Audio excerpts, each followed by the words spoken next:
Hey, this is Nick again with the market update for this week. We'll start off this week with the load postings on the load board. We've seen another pretty big increase in load numbers this last week. My guess with harvest progressing, those load numbers will continue to increase into the end of the year, early next year, and switch over from mostly grain to commodities, feed ingredients, byproducts of those grains as they're being processed throughout the end of the year and early next year. The grain rates increase as well. That goes along with the harvest progression. My guess is those will uh, stay pretty steady and increase towards the end of the year as well. Just as the last of the harvest is wrapping up uh, as well. Fertilizer rates are pretty consistent. I'd say those will be pretty low until or consistent at least until we get a little bit of rain throughout the United States. I believe there's some chances for some rain in the central U.S. Later this week, so that could spur some fall fertilizer being put on to fully capture that nitrogen that the farmers are going to put on for next year's crop. The feed ingredients saw an 11% decrease. Um, Still pretty consistent, has been since May. Uh, with the DDGs, meals, and holes as well. We went to a meeting of regulatory agencies, government agencies, and local trucking companies the other day, and they were talking. We got to talking to some truck manufacturers about their new engine transmission uh, that they were releasing.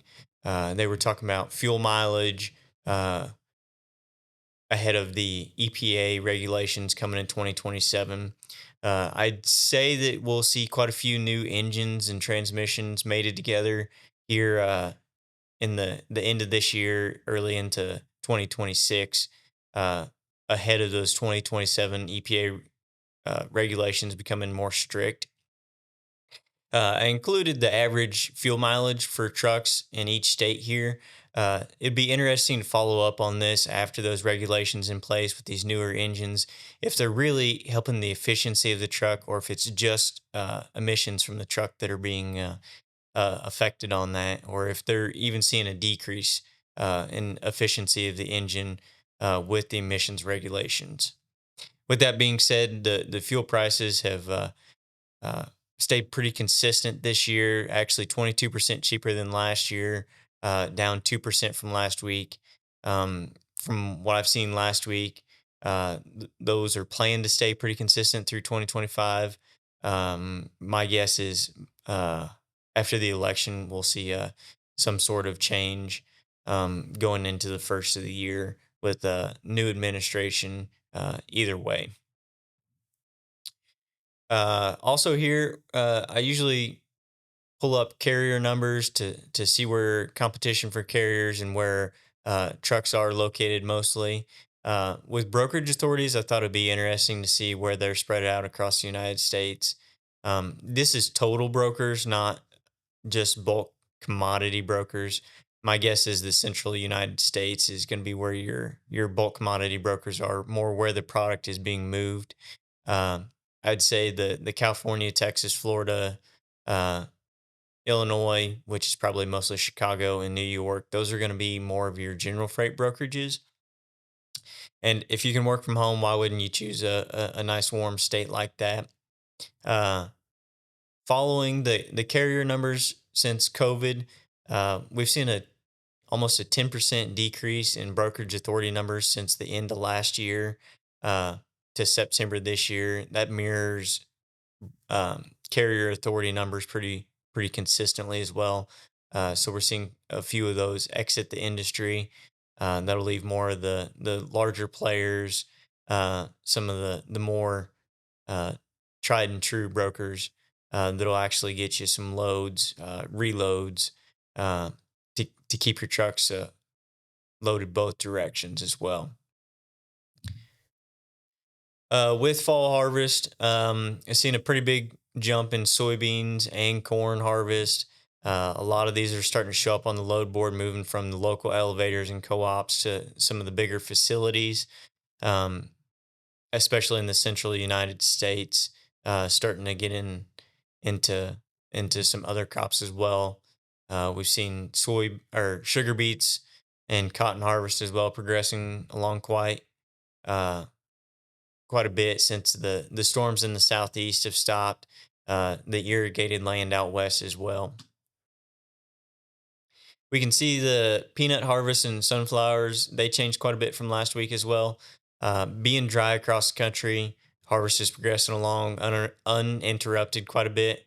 So I'd say we'll see early into harvest this year if it continues like this.